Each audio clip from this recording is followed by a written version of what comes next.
Now, first of all, it's why we should go towards a new type of study design. Now, if you look at the number of drugs that have been approved in the past years, you can see that there's been a marked decline in numbers of approvals in both by the European Medicine Agency and the FDA in the past 10 years. So we went from the early 2000s, where we had nearly 100 drugs per year approved, to the past 3 or 4 years, where we had 20, 25 drugs approved per year. So that means that there are few drugs coming. We had a lot of drugs coming in as a fixed dose combination, which really is not an innovation. I mean, we may talk later about a big innovation. I think that is LCZ in terms of design of molecule, of chemistry, but it's in terms of other drugs that we had on the market, we didn't have any big innovation. So we had a progressive reduction in the number of molecules. This was in part related to the decrease in the pipeline of the drug companies, but in part was also related to the type of the rules imposed by the regulatory agencies, both EMA and FDA, on conduct of clinical trials. And so requirements that sometimes are hurdles for companies to conduct a clinical trial. I mean, if you think that you can you can have an approval for an oncological that in the best case scenario can have a minimal effect on survival with 27, 30 patients. These are happened. While for a drug for heart failure, you still need mortality, morbidity. You think that you can clearly see that there are big differences between different therapeutic areas. And for cardiology, despite the fact that we've been very successful in the past 25 years, now we still face difficulties because often we are required mortality, morbidity studies. Now, and if we look at the outlook in the pharmaceutical pipelines for the next years, you see that, and we look at the different areas, we see that most of the research is, or most of the areas of development is oncology and central nervous system, and cardiovascular comes fifth. But what is interesting is that most of that comes from innovative and novel targets. So basically we will have new drugs, but new drugs hitting new targets. So we're not going to look anymore at blood pressure. We're not going to look anymore at total cholesterol. So we will be more specific. We will be looking more specific at other endpoints. But also, if you look at the forecast of number of drugs that will be launched, you also see that there is a forecast towards decline in the number of drugs. So why should we do it faster? We should do faster because it's some of the clinical trials are time-consuming. If they are long, then that means that they cost more, and so there's also a problem of investments, and they are less efficient, and also they are not. There is a problem with innovation. Also, you have to think and keep this in mind, because this is very important when we will be talking about the adaptive approval of drugs on the life cycle of a drug. Now, if you think that we go from the preclinical to the clinical to the post-market, we have only often we have the drug that it's brought on the market roughly 12 years after its discovery, and then has another 10 years, 10, 15 years of life. And that comes with a very important cost, because if you look at the number of new chemical entities that are approved and the cost of research and development, you can clearly see that recently there has been a big growth in the cost of research and development. So basically today we have a cost of 1.3 billion per new drug, which is quite expensive. Then you may get a big return for investments in some areas. I mean, if you think at drugs that now that they are sold for hepatitis C, where just selling in one country will give the return for investments immediately, but that is a very specific condition. Sometimes you may hear companies saying, we test thousands of compounds and then we end up only with few drugs and therefore we invest a lot into research. This is true, this is partially true, because we have to take into account that the real clinical development comes on the 72 drug candidates that are selected after the initial process of the identifying the potential targets, the validating the targets, and look at the lead candidates for that drug development, and then selecting the real drug candidates. Often that is done in-house by some companies. Sometimes that is done by acquiring companies that have done the preclinical development. So this is why I said this is partially true.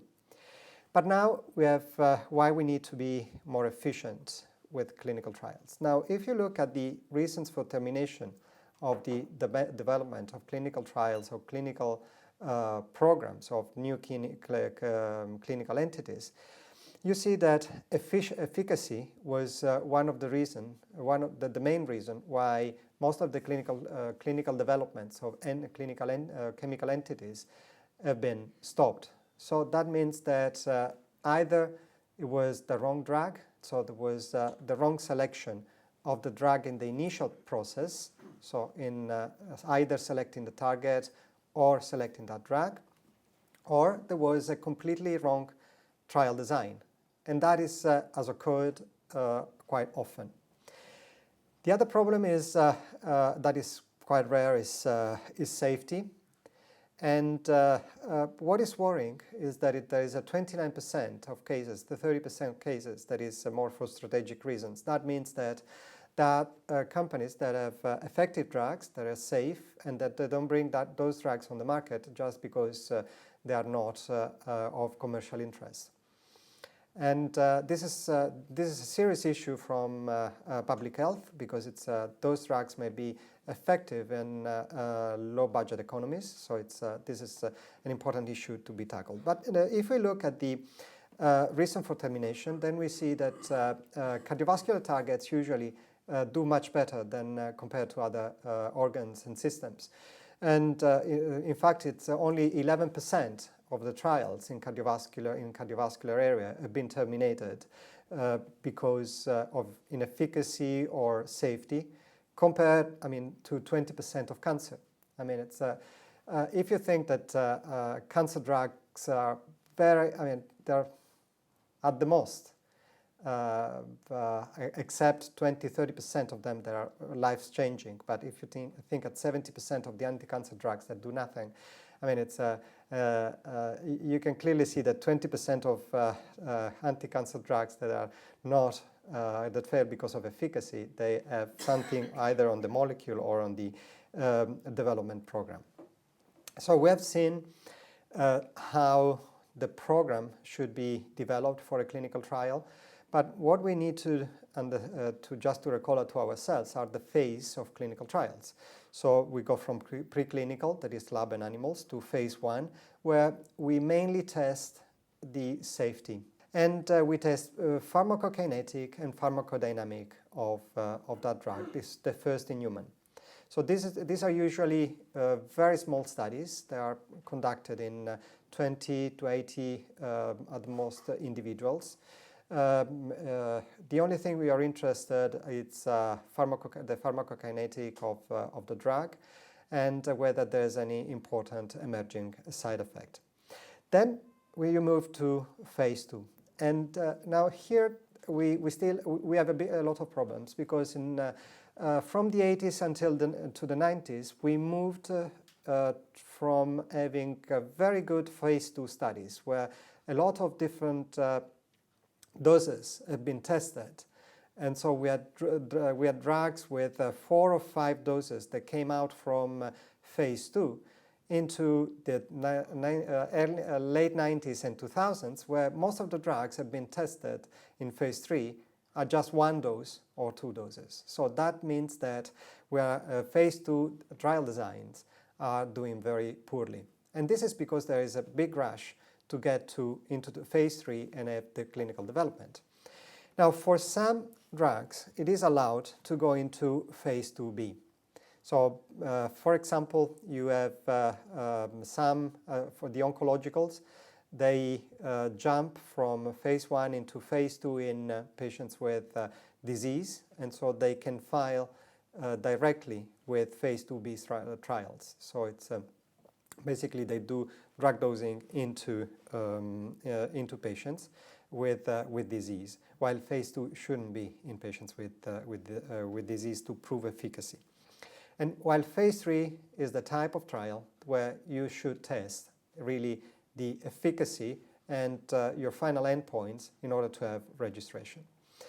Phase 4, then it's what we traditionally look at as pharmacovigilance in order to monitor the long-term side effects. So we've seen from Alexander how the traditional controlled trial should be designed. So we select the target population, we randomized to different treatment, then we look at the outcome and have a statistical comparison.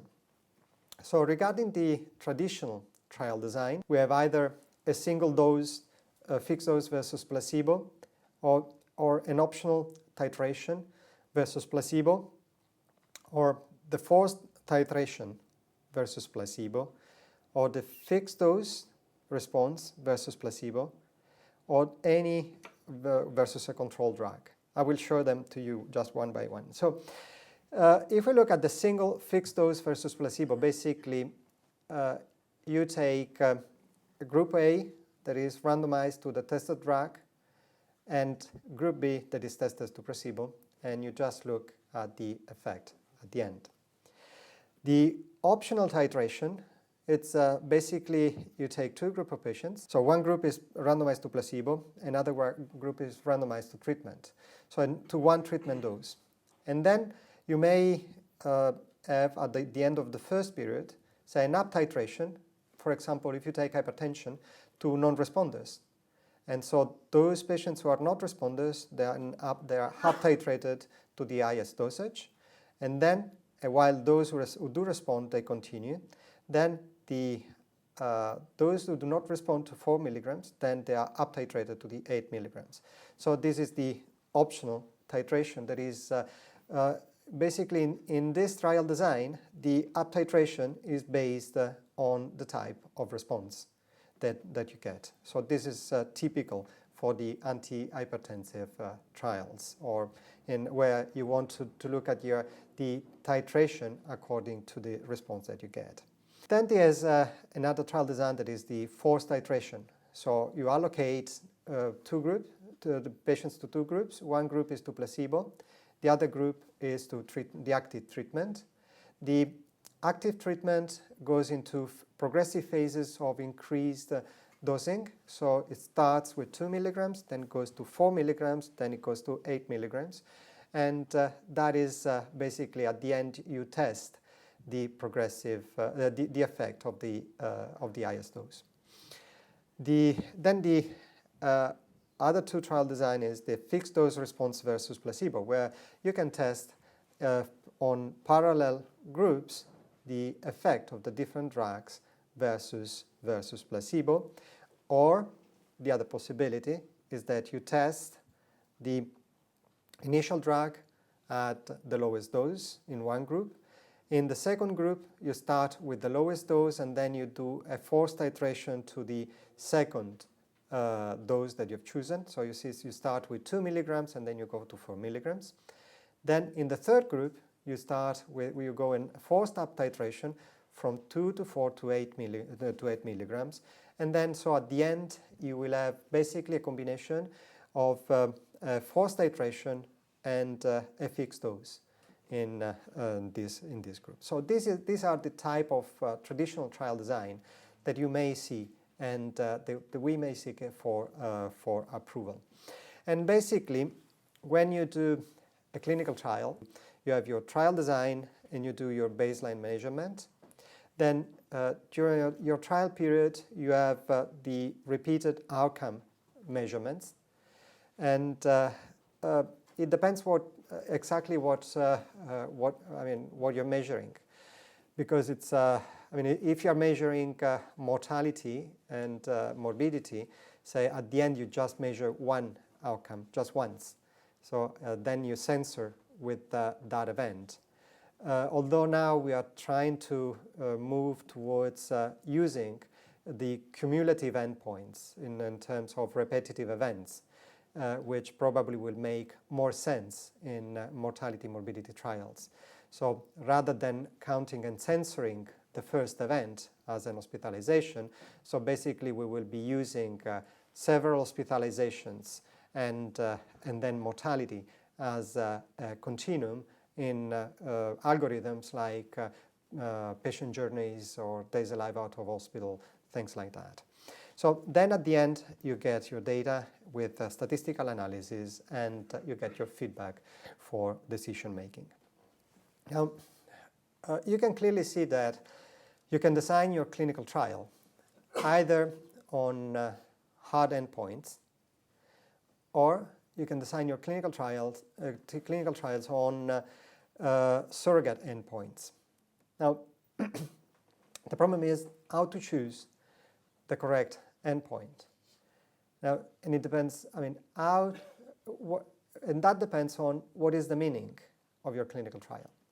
Now, if you're designing a clinical trial for a study to get approval for a new molecule, then you need to use either mortality, morbidity, or the approved endpoints.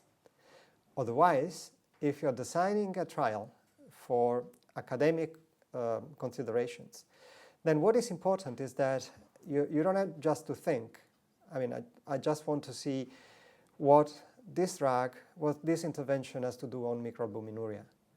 I want to see if my intervention has an effect on that surrogate endpoint, what that effect on surrogate endpoint will mean in the future development of that drug. So that should be an intermediate step for the future. So if you design a study with a surrogate endpoint, that is just an intermediate to a future study. So it's just an interim study for a future study. So as you can see, we have different endpoints, and blood pressure is very well regarded as a good endpoint.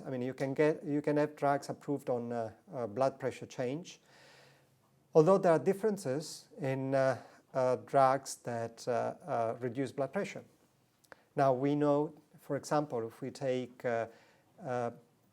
let's take ACE inhibitors and ARBs. We know that they do reduce blood pressure, but we know that amongst all of them, only ramipril and perindopril reduce mortality. All the others just reduce blood pressure. And if we look at carotid intima media thickness, we really don't know exactly what does it mean. We know that there is a correlation with in population studies, but we don't have a single study up until today that correlates any intervention on the reduction of carotid intima media thickness with a reduction in mortality. So probably is a risk marker, but it's not a risk factor.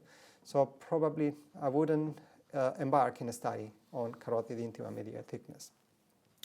Microalbuminuria was very popular with hypertensiologists and with kidney doctors. And despite the fact, we had a myriad of studies that were tested showing a reduction of microalbuminuria in hypertensive patients and with all sorts of drugs, mainly with ARBs, but also with ACE inhibitors.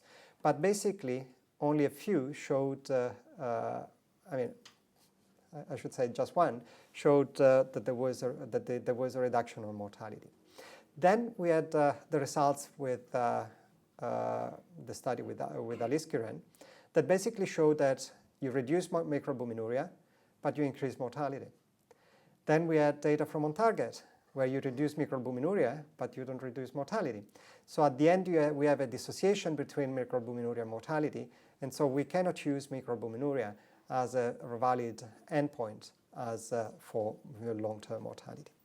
For lipids, there's no doubt that LDL cholesterol is important, and we'll hear probably later from Heinz. I mean, probably we will have different ideas. I mean, probably there is some of us believe that there is a plateau below some values, others not, but Heinz knows much better than me on that, and I won't touch anything. Regarding diabetes, I think we are very much behind. I mean, we use glucose and glycated hemoglobin as a surrogate endpoint, and there's not, up until today, there's not been a single study after UK PDS that has ever shown a reduction in mortality with reduction in glycated hemoglobin. And this is probably related to the fact that the relation between glycated hemoglobin and mortality, and especially cardiovascular mortality, is not linear. There is a steep correlation with mortality above 8.5 of glycated hemoglobin. Then the curve, it's very flat between 7.5 and 5. So that means that if you reduce glycated hemoglobin, you're not going to see any beneficial effect on cardiovascular mortality and morbidity. And on the other hand, what we have seen in the past few years is that if you reduce too much glycated hemoglobin, you have an increase in mortality, as shown by studies with both the sulfonylurea, but also with increase in the occurrence of heart failure, as shown by the studies with glitazones, and as we've recently shown with the DPP-4 inhibitors. So that is an important issue. So for glucose, I mean, we have a marker that is very much liked by the diabetologists, but it's from a real clinical value below 8.5 of glycated hemoglobin. It's not that much linked to future mortality. For coronary artery disease, we know very well that coronary anatomy, except any lesion above the first diagonal, it's not related to cardiovascular mortality and morbidity. We know that from the CAS study. Probably those who are of my age know that. The youngest probably know. But I mean, the CAS showed that if you have a three-vessel disease with depressed left ventricular function, or any disease with which was involving the LAD before the first diagonal, that was associated with a poor mortality, with a poor survival. And after that, all studies that compared any interventional procedure with medical therapy failed to show any additional benefit of the interventional therapy of percutaneous intervention compared to medical therapy. So I wouldn't use any intravascular study as an adequate surrogate endpoint. For the acute coronary syndromes, of course, we have troponins. I mean, it's you know very well how the evolution of biomarkers in acute myocardial infarction has evolved. We used to use CKMB, and that was with GC and ISIS-2 that basically showed that there was a clear benefit with in reducing CKMB. And after that, we became more sophisticated, but that was introducing myoglobin and then troponins. And there is a good correlation between that and mortality. So of course they're useful, but in acute coronary syndromes, at the end, what we're going to use it's mortality and morbidity for approval. So it's, they're good, they're predictive, and but we don't know what to do with them in terms of designing trials. Regarding heart failure. Now in heart failure, there's a big controversy. Now, probably you will remember the fluosequinone studies and the Bopamin studies. Now, fluosequinone was a drug that showed great effect on exercise capacity. The same was Bopamin. I mean, it's you put the patients on the treadmill, they showed big increase in exercise capacity, and but then both of them increased mortality. So after that, both the European Medicine Agency and the FDA decided that in order to have any trial approved for any new drug approved for heart failure, you need to have to show reduction in mortality and morbidity. The only problem is that, and I mean this would be a nice example to discuss, and maybe we can bring it tomorrow, is the fact that the fluosequinone studies on exercise reported the benefit only in patients who were not hospitalized because of heart failure. That were the majority who were treated. So that was a problem in the interpretation of data. But so for heart failure, probably exercise capacity today is a good marker as a surrogate marker for mortality. The hemodynamics is not a good marker, but it's of course you need the hemodynamic data in phase 2 to show the pharmacodynamic of the drug and to justify the effect of that drug in heart failure, and so hemodynamics and ejection fraction. The effect on remodeling are important, but of course they cannot be used for an approval of a drug. They can be used in just to show the benefit of the drug in the phase 2. Now, BNP is as a surrogate probably is not yet there. I mean, BNP will be useful as a marker. I mean, as a diagnostic marker. You can use it in order to select your patients, inclusion criteria for your patients, but you cannot use as a target. And we have had studies, for example, with aliskiren that failed. With, they showed a clear effect on, BNP, but then subsequent studies failed to show any effect on left ventricular remodeling. So you see that there are studies that showed dissociation between the pharmacological effect on BNP and then the real clinical effect. As for, since I had to cover that little bit on surrogate markers, I think that this we have some surrogates that are important. Most of the surrogates that are used are completely useless. But they're completely useless not just for approval of a drug, but also for the future development. Because what is important is that when you look at a surrogate, you have to see and think whether that surrogate has a future meaning for your future study. So if you do a study today and your study is positive, you have to think already at the next study you want to do after your study is successful. So you need to think at the implication of that effect on that surrogate marker. Now in order to be more efficient in terms to be more effective in clinical trials, and in order to get the drugs more quickly on the market, there is an issue on animal models and the use and the PK and PD that we do. Now we know that some of the drugs that enter in clinical trials fail because of poor pharmacology, and most of this poor pharmacology is due to the fact that we usually use 2 orders of magnitudes lower in humans as compared to animals. So in when we test drugs in animals, we test 100 or 1,000 times higher doses as compared to the one that we then use in clinical clinical use. So often these animal models can be misleading.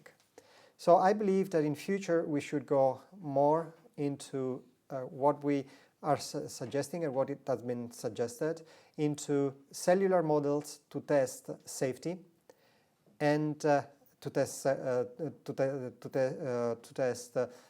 efficacy. I mean, there's a beautiful model to test QT safety. Do you know that now to any drug that has an interference with the air channel in the heart has to go through a thorough QT study? So, and the University of Oxford has developed a very nice system of some cardiac cells, immortalized cardiac cells, where you can test the effect on QT, and this is very reproducible, and it replicates the effect that you can see in humans. So that basically can help you to jump in some phases of development. Now, the animal studies, they just need to be used, in my view, and in my opinion, and in the future, only to see whether there is any potential effect on teratogenic effect, or to see whether there is any potential carcinogenic effect. But besides this, they're useless for the other possible effect in pharmacology. Now, can we skip the earlier phase of drug development? Now, in 1955, haloperidol was used for agitation by Janssen. Basically, this was very interesting. And there's this vial of this drug that was distributed to GPs and given in patients with agitation. It was a very effective drug. It's an extremely effective drug. It's still on the market. It's still used for agitation in dementia. And that is the example of a drug that was tested just jumping from preclinical development into clinical study. But that was 1955. So this is something cannot be done today. We have a very good example, a very clever example of a drug that has jumped some phases of drug development. That is LCZ696, and probably by now you all know of LCZ696. Is the valsartan and sacubitril that are put together in one moiety by different bindings. And because of the fixed dose of valsartan and sacubitril that could be used, they had to jump. And because it's the two drugs that had already been used, and despite being a new chemical entity, it has completely jumped phase 1 and phase 2 because it didn't need any initial phases for the safety, and it didn't need to have any phase for PK development. So this is a very good example on that. Probably in the future, if some drugs like this 696 LCZ will come, then probably we can jump these early phases of development. That means, just to give you an idea, that means 5 to 6 years of drug development. So that is significant. Now, how can we move forward in getting other type of trials? Now, just to be clear, now you will hear from me adaptive, and you have to differentiate from adaptive trial design and adaptive approval. Now, the adaptive trial design is a type of designing trials through a decision-oriented sequential learning process. So at any stage, the data of the trials are analyzed and go to the next stages of the clinical trials are redesigned and taking into account all the informations and data that are available from the previous phases of the trial. And this is based on some rules. And the rules are an allocation rule, so how many new patients will be assigned to the next available treatment. The sampling rule, so how many subjects will be sampled at the next stage. A stopping rule that is pre-specified when to stop the trial. And a decision rule, so that allows to change the hypothesis in the primary endpoints, in the statistical method, and in patient design. So basically, it's the adaptive trial design starts with the collection of the initial allocation, then analyze the available data, then if there is a stopping rule is met, then there is a stop of the trial. Otherwise, there is a revision of the allocation, and there is an adaptive algorithm readapting the trial and continuing the data allocation, reanalyze the data, and then look again. If the stopping rule is met, then you stop the trial. Otherwise, you continue. Just to give you an example. So you can have a trial that starts with 4 active arms and 1 placebo. Then you observe, and at a certain point, you may decide to do the observation. You run your analysis here, and then you decide that according to the pre-specified rules, then you drop 2 or 3 of those of the 4 active arms, and you continue with 1 or 2 to the end. So basically, in this way, what you can do is that you can combine your phase 2 with your phase 3. Basically, you can start with 4 arms with 4 different doses. Then, at the end, if you do very well your PK and PD according to your pharmacodynamic data, you can put a very good good pharmacodynamic in data, and that is why you have to specify very well your endpoint and your surrogate endpoint. Then you can reanalyze and see whether 1 or 2 or 3 of those doses or all of those doses can go to the next phase. So basically, you can run your phase 2 and continue those patients who were entered into the phase 2 into a phase 3 and end the study. So this is what you can do, and in order to have a very efficient way of doing a study. And I believe that this will save at least 2.5 to 3 years in terms of development. Now, the other way of moving forward into the trial design, is to use a different way of using different way of regulations. So, the European Medicine Agency has really recently launched this the adaptive licensing for approval of new drugs. Basically, today, we are in a situation where we have phase 1, phase 2, phase 3. After phase 3, companies file for the application. There is a dossier application. There is authorization. Then there is pharmacovigilance. And you see that most of the pharmacovigilance and most of the events are followed after the authorization. They are mostly post-authorized. It has been thought that there should be something more progressive. So basically, you have your phase 1 and phase 2, and when you start your in your phase 2, there is an initial discussion with the European Medicine Agency and scientific advice with either with the European Medicine Agency, and also a dialogue with the HTAs in order to develop the study and having an initial approvability after you have your either phase 2B or the initial phase 3, and then you get additional studies that bring your full license. So basically, it's a way to optimize the approval of new drugs. So we have to change the way we think at clinical trials.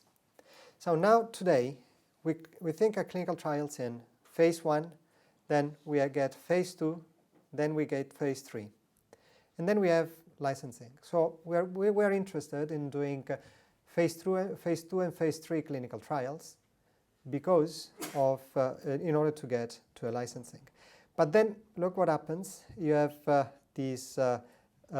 the number of patients that are followed in registries, it's decreased. The number of randomized studies decreases after registration. With the new system, what happens is that after phase 2, there can be an initial license with limited data and limited indication. Then, with this limited indication, there will be a mandatory registry in order to look at pharmacovigilance and the request of additional studies for the extension of indication. So you'll see that there will be a change, a completely different change. And this is something that both the pharmaceutical companies, but also you as investigators will have to adapt, because this will be the way forward. This is something that started in September. So it's something that is picking up, and is something that will be the future of clinical trials. So with the European medicine agencies at the forefront of this development, so this is extremely important. And the basic principle of this is that to make the innovative drug access easier through an early approval, accepting that the data, that there's some uncertainty in the data, but not the risk, because the initial approval will be followed by registry. So I will be talking later today on registries and on pharmacovigilance. And I think that in the future, when, it's probably the old way of thinking at clinical trial will change. We will have more to integrate the clinical trial, the old way of looking at clinical trials, into having smaller clinical trials with very clear questions, and getting more into a progressive approval and develop that will go together with registries, that both will be registries for post-marketing approval, but also registries in order to look at efficacy. Now, I will end on how we can streamline the clinical trials. We have hurdles in duration, costs, that efficiency of the trial. Sometimes they are unnecessarily complicated and there are too many people involved. Now, the duration of costs and efficiency, they depend on the study design. Often the study design is not adequate and the sample size is not adequate. So that is the most important thing, is to do your calculations and select the study design that is more efficient for the question you're asking. Then we have the second part. Now, it's unnecessarily complicated, and then there are too many people involved. Now, on this, PIs and CROs are responsible. Sometimes, we collect so many data that are completely useless in clinical trials. In big clinical trials, the 80% of data are completely useless. If we conduct a mortality morbidity trial, we can reduce the cost of a mortality morbidity trial by 60%. We don't need to have all the accessory costs and measurements that are done just to please the principal investigators or the CROs or the sub-studies committees. So we can streamline clinical trials, we can make clinical trials more efficient, but also cheaper, because we have to face the reality. We live in a condition where funds are not like in the 80s or in the early 90s. So it's something we have to face. Then there is an issue with patient recruitment and pre-trial registries, and we've been working on a proposal on a pre-trial registry on the two sides of the Atlantic with our American colleagues and the group of the HFA, and on how we can move forward in having being more efficient in recruiting, and probably using registries where you can have already where you pre-select centers that can recruit will be the way forward. And also the way to go forward is to use the social media to recruit patients, and there are very good examples of use of Twitter and Facebook to recruit patients with some conditions in order to take part into clinical trials, as well as new software for the identification of patients. There are people who suggest patient organization. To me, is a double-edged sword, and I think we shouldn't engage with them at this stage. We can engage with them in terms of at the HTA level, but for clinical trials, I don't think is an idea. So in terms of, I think it was, I know that was a long talk, but I had to combine the two talks together.